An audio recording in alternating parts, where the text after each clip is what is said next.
गुरु आश्रम की सेवा, गुरु की गाय की सेवा, गुरु आज्ञा पालन रूप सेवा, सब गुरु की सेवा ही कहलाती है।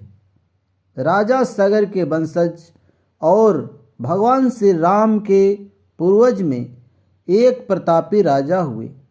उनका नाम था राजा दिलीप। अधिक आयु हो जाने के बाद भी संतान नहीं हुआ। एक दिन वे बहुत चिंतित अवस्था में महर्षि वशिष्ठ जी के आश्रम पर गए और सविनय प्रणाम कर निवेदन किए, मुझे एक भी संतान नहीं है।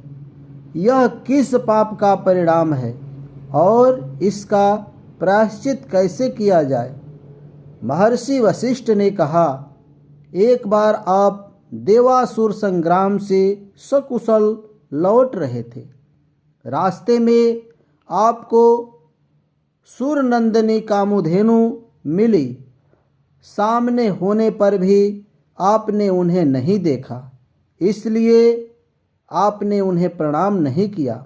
कामधेनु ने इसे अपना अपमान समझकर आपको निसंतान होने का श्राप दिया। उस समय आकाश में अधिक आवाज़ होने के कारण उस श्राप को आप सुन नहीं पाए।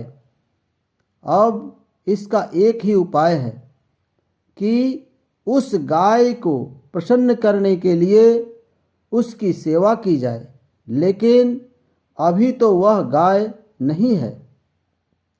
उसकी बछिया मेरे पास है, आप उसी की सेवा करें। इससे भगवान की दया से आपको संतान हो सकता है।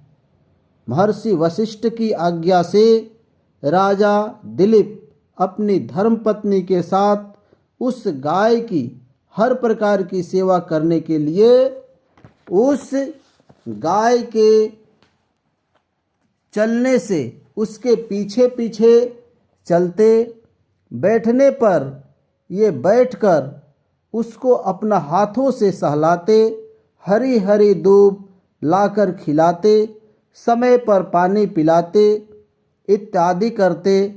छाया की तरह वह उसके साथ रहते थे। एक दिन वह गाय घास चरती हुई एक सघन वन में घुस गई।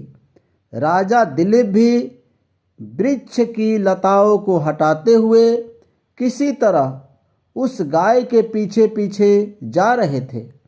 आगे जाकर राजा दिलीप ने देखा, एक वृक्ष के नीचे गाय है और उसके ऊपर एक सिंह उसको मारकर खाने के ख्याल से बैठा है।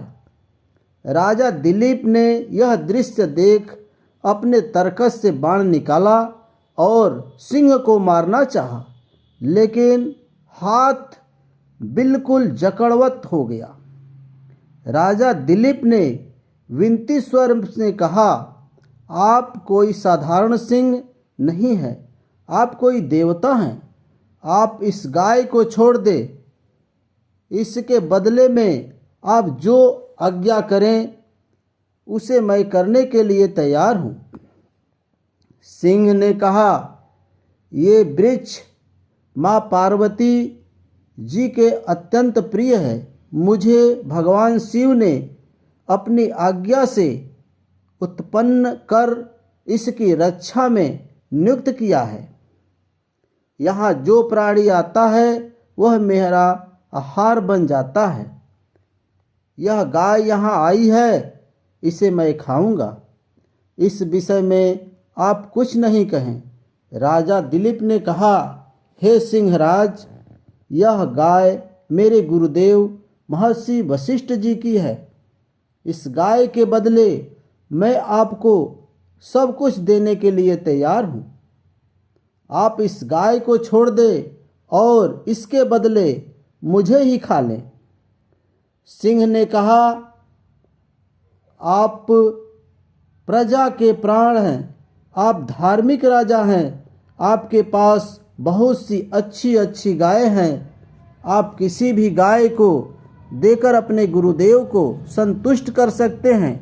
राजा दिलीप यह कहकर प्रार्थना करते रहे कि इस गाय के बदले मुझे ही खा ले और इस गाय को छोड़ दे। यह प्रार्थना करते हुए राजा दिलीप जमीन पर लेट गए।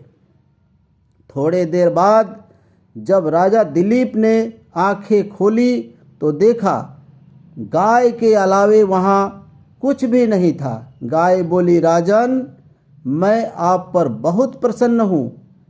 आपने जो कुछ देखा वह मेरी माया थी। आप मेरा दूध पीकर आपको पुत्र होगा। राजा दिलीप ने सविनय कहा, माँ आपका बछड़ा दूध पी ले।